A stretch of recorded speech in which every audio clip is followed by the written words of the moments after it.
Hey y'all, we are a lot of spiritual beings in a spiritual realm who are landed on Earth in a 3D plane.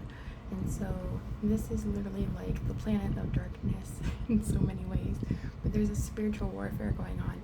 And it would be really, really silly for us to not be spiritual beings in a human experience, like humanly experiencing this 3D realm in our bodies.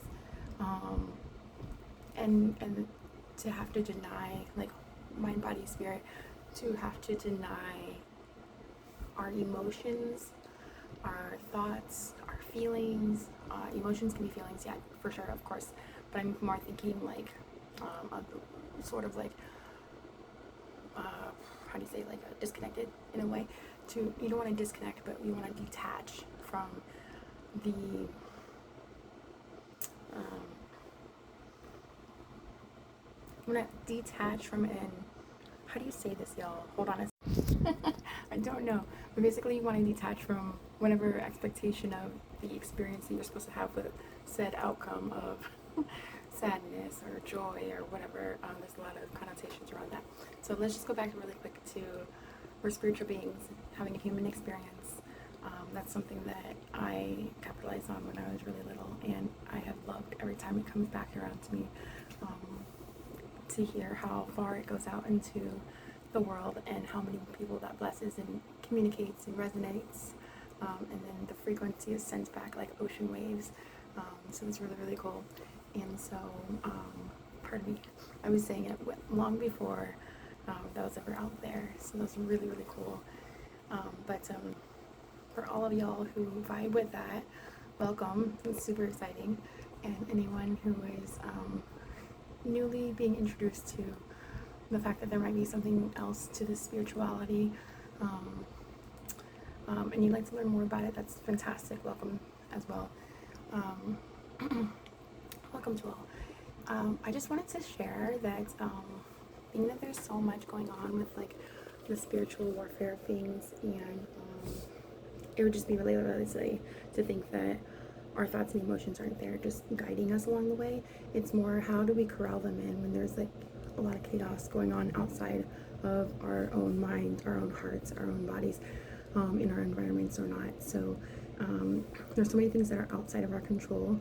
How can we completely surrender when we're taught to do the exact opposite, to pick things up and to have control, and to be the ones that control things and influence everything? Otherwise it's going to fall apart. And it's like, no, no, no, no. The word of God literally tells us to surrender our burdens to him, to so we invite him in.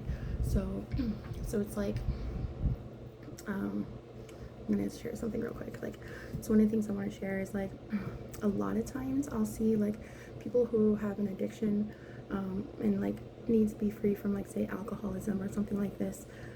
They're incredibly highly spiritually tapped in people who are, I want to say, demonized, often taunted and traumatized and tortured by the spiritual realm that is like the darker side, and they're usually attacked, and they don't know how to protect themselves or provide protection for themselves, and so a lot of times the alcohol or whatever vice that they choose helps to wash that out. And sometimes people want to do like, I want to say like marijuana or something, some other type of drugs that help them to get into a lucid trance and to kind of get into the spiritual aspect of traveling and stuff. But I just wanted to not tap on that as much, and just talk about like, this is a big rabbit hole, by the way, but coming back around to this, all of that unresolved, like, spiritual tension and activity can end up controlling and influencing and overwhelming our aura and our energy, and how it manifests in our body. It can be restlessness, it can be addiction, it can be lust, it can be so many things. It can even be things that if we're not actively thinking or even like participating in something, it could be sitting in our energy just from the people that we're around, and that we almost embody their energy. We almost embody whatever is like settled in the pockets of the hooks of their energy, and that can hook onto our energy and create holes in the aura that we have, the aura field that we have. and that can also project a lot, especially when we're interacting with other people, and that can just do a whole a whole lot of things. So just like we want to heal our body, we want to have like healthy teeth, we want to have healthy body, healthy teeth, I'm trying to think, healthy hair, like, you know, just like clean body, you want to have a clean inner energy, you want to have a clean heart, you want to have a clean mind, you want to have a renewed mind. So anyways, what am I talking about? One of the things I want to talk about with restlessness is like highly intuitive people, a lot of times they'll struggle, like even just to function in this world and do simple shit.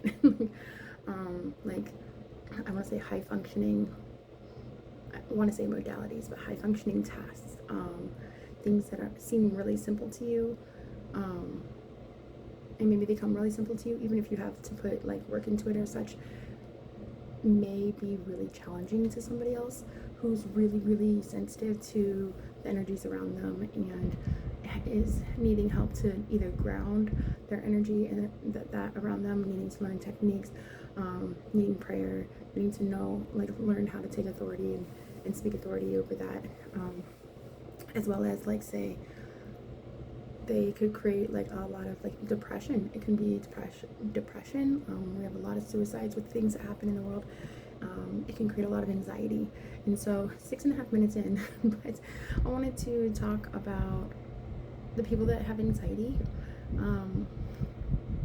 You're kind of onto something. Your spirit's telling you something, especially the more cerebral that you are, and the more woo-woo that spirituality kind of probably is introduced to you as, the less that you trust spirituality, the more that your brain is picking up on, if you want to say, subtle cues, and is trying to help you transition how to bring the energy of what your, like, the subconscious is picking up and wanting to help you respond to and get a keen, sharper vision on how to respond to the things that are quote unquote unseen by your physical 3D eyes, because you have 5D or 23D or 6700,000 3D, not 3D, you know, you have higher dimensional frequency that is picking up on the subtleties of what your 3D plane realm cannot pick up on.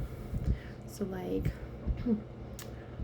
so we were just talking about in a previous video about like anxiety versus intuition. Sorry for the craziness on my phone moving, but and so like intuition will usually, let me see, so anxiety is like, okay, I recognize what's going on, there's an event that's happening, there's you know, it could be groups of people, it could be a group of people, one group of people, it could be one person, it could be yourself, it could be nobody, no matter what's going on.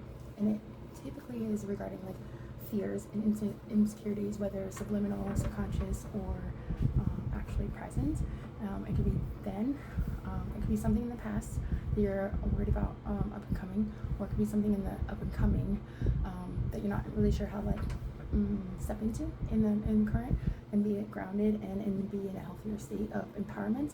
It's definitely not a state of empowerment when you're in anxiety, because it's actually a flail of lost control or influence in a situation, which is definitely fear mongering, like victim of that, or like succumb to that. And so you don't want to be a victim, you don't want to be succumbing to that, but in order to re-empower oneself, definitely pray, because surrender is completely different from succumbing to something, and being possessed by fear and such.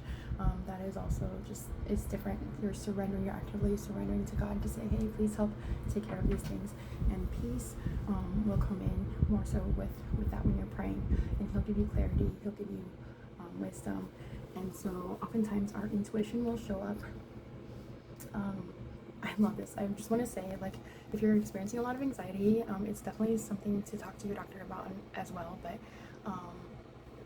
just know that that is an opportunity where you're probably really intuitive, and your gift probably just shows up a lot differently than you've been taught is safe and is legit. And there's a purpose as to why you're experiencing that, so don't disregard it. Definitely go with your gut feelings, but intuition is something that is calm, it's grounded, and it is like evidence of it's confirmation that has not yet been received in the 3D realm of what has already been confirmed in the spiritual subconscious realm, for patterns, for energies, for different basically riddles and puzzles